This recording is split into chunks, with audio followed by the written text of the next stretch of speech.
पत्नी कुसुमलता पहलवान जी, कुसुमलता जी पिछले 2 बार से लगातार काउंसलर रही हैं।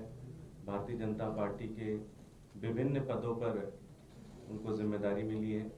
आज वो अपना भारतीय जनता पार्टी छोड़कर आज आम आदमी पार्टी में आ रहे हैं। अब मैं हमारे राष्ट्रीय संयोजक अरविंद केजरीवाल जी से विनती करूंगा कि वो हमारा प्रतीक चिन्ह देकर दोनों लोगों को विधिवत रूप से आम आदमी पार्टी में भेजें।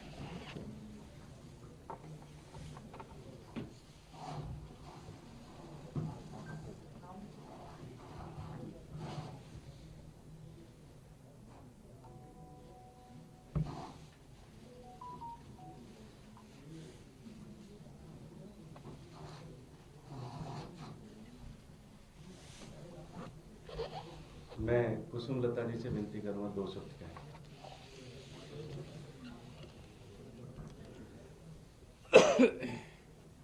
मेरा नाम कुसुमलता रमेश और मैं दूसरी बार निगम पार्षद हूँ। मेरा कार्यकाल पहले 2012 से 17 तक रहा। उसके बाद 2022 का इलेक्शन में बीजेपी से लड़ी और आज मैं अपने आप को सौभाग्यशाली और खुशनसीब समझती हूँ कि मैं केजरीवाल जी की विचारधारा से प्रभावित होकर आज मैं आम आदमी पार्टी ज्वाइन कर रही हूँ, जो एक सच में आम आदमी पार्टी है, जो सबके हितों के बारे में सोचती है। धन्यवाद। मैं रमेश भाई साहब से कहूँगा 2 शब्द। मैं रमेश पहलवान, मेरा निवास स्थान गांव कुलेरी कोटवारपुर है, विधानसभा कस्तूरबा नगर। मेरी आज दोबारा घर वापसी हो रही है। मैं सौभाग्यशाली हूँ कि मैं आदरणीय दिल्ली के दिल की धड़कन, गरीब और सहाय सबके साथ 24 घंटे हर समय खड़े रहने वाले शख्सियत जो दिल्ली को पूरी दुनिया देखती है, तो माननीय केजरीवाल जी की नजरों से देखती है कि दिल्ली में कितना सुधार हुआ है, कितना अच्छा हुआ है। एजुकेशन का मामला हो, चाहे बच्चों को विदेश जाने का मामला हो। बच्चों को विदेश जाने का मामला इसलिए कह रहा हूं कि जिन स्कूलों में हम भी पढ़े हैं, सरकारी स्कूल में, आज सरकारी स्कूल का बच्चा अगर फ्रांस जाता है और वो फ्रेंच सीख के आता है और पूरे विश्व के पटल पर खड़ा होकर अपनी बात को रखता है और फ्रेंच में बात करता है, तो सारा श्रेय आदरणीय केजरीवाल जी को जाता है। और दिल्ली के स्वास्थ्य की बात हो, शिक्षा की बात हो, मुफ्त पानी की बात हो, बिजली की बात हो, उन नीतियों को देखते हुए, उनके आदर्शों पर चलते हुए, देखते हुए, उन सारे सपनों को देखते हुए दिल्ली का, क्योंकि हम भी आम आदमी परिवार से आते हैं, मेरे फादर साहब सरकारी कर्मचारी रहे हैं, तो मैं समझता हूं कि मैं सही जगह आया हूं दोबारा से और इनका आशीर्वाद हम पे हमेशा बना रहेगा। क्षेत्र की सेवा भी करेंगे। इनके नेतृत्व में दिल्ली बढ़ रही है और आगे बढ़ेगी निरंतर। धन्यवाद। मैं अरविंद जी से विनती करूंगा। आज मुझे रमेश पहलवान जी और उनकी धर्मपत्नी और अपने इलाके की काउंसलर कुसुमलता जी को आम आदमी पार्टी में वापस शामिल कराने में बेहद हर्ष और खुशी हो रही है। आप लोगों की जानकारी के लिए बता दूं कि 2013 में 2012 नवंबर में हमारी पार्टी बनी थी और 2013 में रमेश पहलवान जी आम आदमी पार्टी में शामिल हुए थे। उसके बाद 2017 तक आम आदमी पार्टी में रहे। किसी कारणवश, जो भी कारण रहे, फिर ये आम आदमी पार्टी इन्होंने छोड़ दी और आज 7 साल के बाद इनकी घर वापसी हो रही है। तो मैं तहे दिल से दोनों का स्वागत करता हूं। आप अगर उस इलाके के लोगों से पूछें तो आपको पता चलेगा कि रमेश जी और कुसुमलता जी किस तरह से 24 घंटे अपने लोगों के बीच में रहते हैं। किसी का भी सुख दुख हो, छोटे से छोटे व्यक्ति का सुख दुख हो, हर एक के सुख दुख में ये सबसे आगे रहते हैं। और रेसलिंग के क्षेत्र में, स्पोर्ट्स के क्षेत्र में रमेश पहलवान जी कई संस्थाओं के भी अध्यक्ष और मेंबर हैं और इन्होंने काफी अहम भूमिका दिल्ली के स्तर पे निभाई है। और कुसुमलता जी 2 बार पार्षद रही हैं और पार्षद रहते हुए बीच में 5 साल एससी सीट हो गई थी, जिसकी वजह से वो नहीं लड़ पाई, लेकिन उसके बावजूद इनको दोबारा भारी समर्थन मिला। इसी से जाहिर है कि ये अपने क्षेत्र में कितनी लोकप्रिय हैं।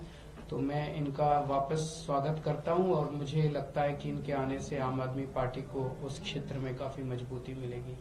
बहुत बहुत शुक्रिया। सर, आपने अमित शाह जी को कल चिट्ठी लिखी थी, 2 सवाल मैं लूंगा, क्या आपको उनसे मिलने का समय मिल गया? दूसरा, जिस इन्फिल्ट्रेशन को लेकर के आपने उनसे सवाल पूछा था कि बॉर्डर से वो कैसे आते हैं, एजेंडा आज तक पर अमित शाह ने कहा कि 4% बॉर्डर फेंसिंग है, हम उसे नहीं कर सकते, ये राज्य सरकारों की जिम्मेदारी है, तो वो इस तरह इन्फिल्ट्रेशन न बढ़ने दें या इसको व्यापार न बनने दें। दोनों पर आप पहला क्वेश्चन क्या था? आपने मैंने कल चिट्ठी लिखी थी अमित शाह जी को, और दिल्ली के अंदर कानून व्यवस्था बहुत ज्यादा खराब होती जा रही है। दिल्ली में व्यापारियों को खुलेआम फिरौती मिल रही है, व्यापारियों को व्यापार करना मुश्किल होता जा रहा है।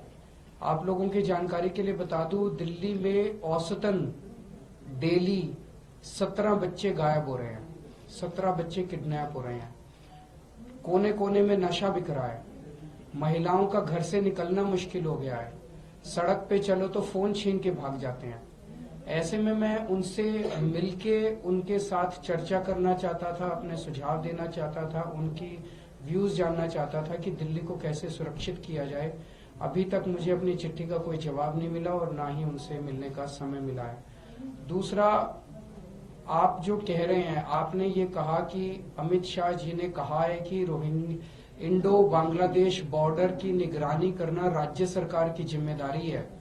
मैंने उनका ये बयान सुना नहीं है, लेकिन मैं आशा करूंगा कि कोई भी यूनियन होम मिनिस्टर ऐसा बयान शायद ना दे कि देश के बॉर्डर की सुरक्षा करना राज्य सरकार की जिम्मेदारी है।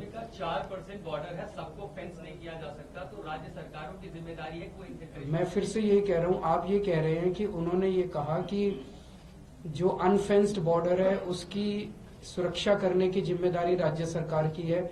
मैं समझता हूं शायद कोई भी जिम्मेदार यूनियन होम मिनिस्टर इस किस्म का बयान नहीं देगा। इंडो बांग्लादेश बॉर्डर 4000 किलोमीटर है, उस 4000 किलोमीटर में से 3000 किलोमीटर मुझे बताया गया कि फेंस्ड है, 1000 किलोमीटर अनफेंस्ड है। लेकिन जो रोहिंग्या और बांग्लादेशियों का भारत के अंदर घुसना हो रहा है वो हर तरफ से हो रहा है। जो अनफेंस्ड है वहां से भी हो रहा है, और जो फेंसिंग है उस पर 2 तख्ती लगा के और उसके ऊपर कूद के आ जाते हैं। तो भारत सरकार कर क्या रही है? क्या भारत सरकार खुलेआम ये एक्सेप्ट कर रही है कि वो देश के बॉर्डर्स की सुरक्षा करने में नाकाम है? पहली चीज तो ये है कि वो बॉर्डर क्रॉस कैसे कर रहे हैं, और दूसरी चीज बंगाल से या असम से दिल्ली कैसे पहुंच रहे हैं। और केवल दिल्ली नहीं, इन्होंने झारखंड में कहा कि झारखंड में भी रोहिंग्या रह रहे हैं, पूरे देश में। तो क्या उनको सुनियोजित तरीके से वहां से ट्रांसपोर्ट करके देश के अलग अलग भागों में बसाया जा रहा है? अगर बसाया जा रहा है तो इन लोगों को पता है कि कहां बसाया जा रहा है। दिल्ली के अंदर हरदीप पुरी जी ने 2022 में बयान दिया था कि बक्करवाला के ईडब्ल्यूएस फ्लैट्स में रोहिंग्यों को बसाया जाएगा। वो ईडब्ल्यूएस फ्लैट्स क्या दिल्ली के लोगों के नहीं थे? क्या उनके ऊपर अधिकार दिल्ली के लोगों का नहीं है? वो हमने दिल्ली के गरीब लोगों के लिए नहीं बनाए थे वो वाले फ्लैट सरकारों ने। अगर हमारे हक के फ्लैट, हमारे हक के बिजली पानी, हमारे हक के नौकरियां अगर बांग्लादेश से ला के इलीगल इमिग्रेंट्स को दिए जाएंगे तो दिल्ली की जनता कहां जाएगी? Thank you. केजरीवाल की ज्वाइनिंग के ऊपर बात करेंगे। लगातार बीजेपी के नेता ज्वाइन कर रहे हैं, आप आम आदमी पार्टी का कुल दिल्ली के सारे अच्छे लोग ज्वाइन कर रहे हैं, और जैसा मैं हमेशा कहता हूं, मेरा एक सपना है कि एक दिन दिल्ली के 2 करोड़ लोग, सारे कांग्रेसी, सारे बीजेपी वाले, सारे लोग आम आदमी पार्टी में शामिल होंगे। Thank you.